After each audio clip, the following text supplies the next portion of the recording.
To bird media. నేను వైష్ణవి. ఆంధ్రప్రదేశ్ రాజకీయాల్లో మరొక ఆసక్తికర పరిణామంపై జోరుగా చర్చ నడుస్తోంది. అదే వైసీపీ అధినేత మాజీ ముఖ్యమంత్రి జగన్మోహన్ రెడ్డి తన రాజకీయ వ్యూహాన్ని మార్చుకునే దిశగా అడుగులేస్తున్నారా అంటూ ప్రచారం ఊపందుకుంది. బెంగళూరు వేదికగా కాంగ్రెస్ అగ్రనేతలతో జగన్ చర్చలు జరిపేశారు అన్న వార్తలు కూడా జాతీయ వర్గాల్లోనూ చర్చనీయాంశంగా మారింది. అయితే ఈ భేటీకి సంబంధించి జగన్ నుంచి కానీ, ఇటు కాంగ్రెస్ పార్టీ నుంచి కానీ, లేకపోతే వైసీపీ తరపు నుంచి కానీ ఎటువంటి అధికారిక ప్రకటన కూడా రాలేదు. మరి గతంలో కూడా చూస్తే జగన్కు కర్ణాటక కాంగ్రెస్ నేతలతో సన్నిహిత సంబంధాలు ఉన్నాయి. ముఖ్యంగా కర్ణాటక ఉప ముఖ్యమంత్రి డీకే శివకుమార్తో ఆయనకు సాన్నిహిత్యం బాగానే ఉందని అందరికీ తెలుసు. ఇక వైఎస్ రాజశేఖర రెడ్డి కుటుంబంతో డీకే శివకుమార్కున్న పాత పరిచయాలు కూడా ఈ ప్రచారానికి ఒక కారణంగా చెప్పొచ్చు. మరి హైదరాబాద్తో కనుక పోల్చి చూస్తే బెంగళూరుకు జగన్ ఎక్కువ ప్రాధాన్యం ఇస్తున్నారన్న చర్చ కూడా గతంలో వినిపించింది. అయితే వైఎస్ఆర్ కాంగ్రెస్ పార్టీ ఆవిర్భావం నుంచి తీసుకుంటే జగన్ కేంద్రంలోని బీజేపీ నాయకత్వంతో అనుకూల సంబంధాలు కొనసాగిస్తూ వచ్చారు ఆయన. గత 10 ఏళ్లలో కేంద్ర ప్రభుత్వానికి సంబంధించిన అనేక కీలక నిర్ణయాలే కానీ, బిల్లుల విషయంలోనే కానీ బీజేపీకి కూడా ఎప్పుడూ వైసీపీ మద్దతిస్తూ వచ్చింది. ఎప్పుడూ వాళ్ళని అపోజ్ చేయలేదు. కానీ ఇప్పుడు ఏపీ పరిస్థితి కనుక చూస్తే ఈ సమీకరణాలు పూర్తిగా మారిపోయాయి.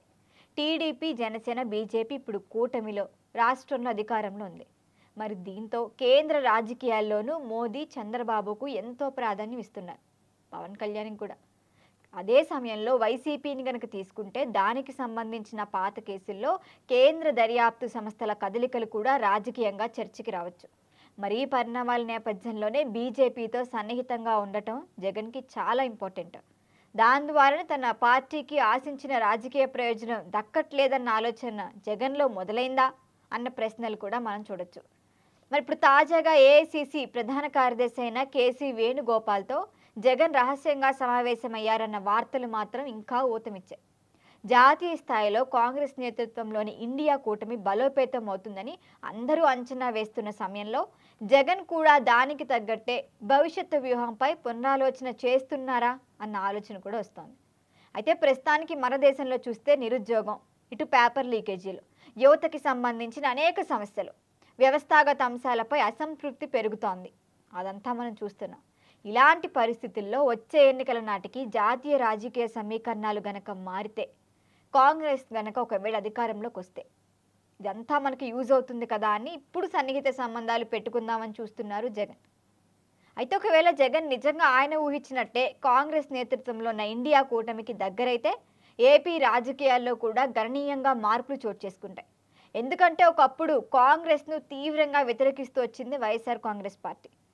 మరి కాంగ్రెస్ ఏర్పాటు చేసిన జగన్ ఇప్పుడు అదే పార్టీతో రాజకీయ సంబంధాలు పెంచుకోవటం మరొక ఆసక్తికర పరిణామం. అయితే ఇవన్నీ చూస్తే ప్రస్తుతానికి ప్రచారాలు తప్ప వాస్తవంగా ఏం లేవు. అధికారికంగా జగనో లేకపోతే కాంగ్రెస్ నుంచి అగ్రనాయకులు స్పందించే వరకు ఈ భేటీలే కానీ, రాజకీయ మార్పులపై కానీ మనం ఖచ్చితంగా ఒక నిర్ణయానికి రావటం అయితే సాధ్యం కాదు. అయినప్పటికీ జాతీయ రాజకీయాల్లో మారుతున్న సమీకరణాలు, జగన్ తదుపరి అడుగు ఏంటి అన్నదే ఇప్పుడు ఏపీ రాజకీయాల్లో అత్యంత ఆసక్తికర అంశం. చూడాలి మరి జగన్ ఏం చేస్తారు. దీనిపైన మీ అభిప్రాయాన్ని తెలియచేయండి. చూస్తూనే ఉండండి బర్డ్ మీడియా. ఈ వీడియో మీకు నచ్చినట్లయితే లైక్ చేయండి, షేర్ చేయండి, సబ్స్క్రైబ్ చేయండి. మరిన్ని అప్డేట్ల కోసం మా వాట్సాప్ ఛానల్ను ఫాలో చేయండి.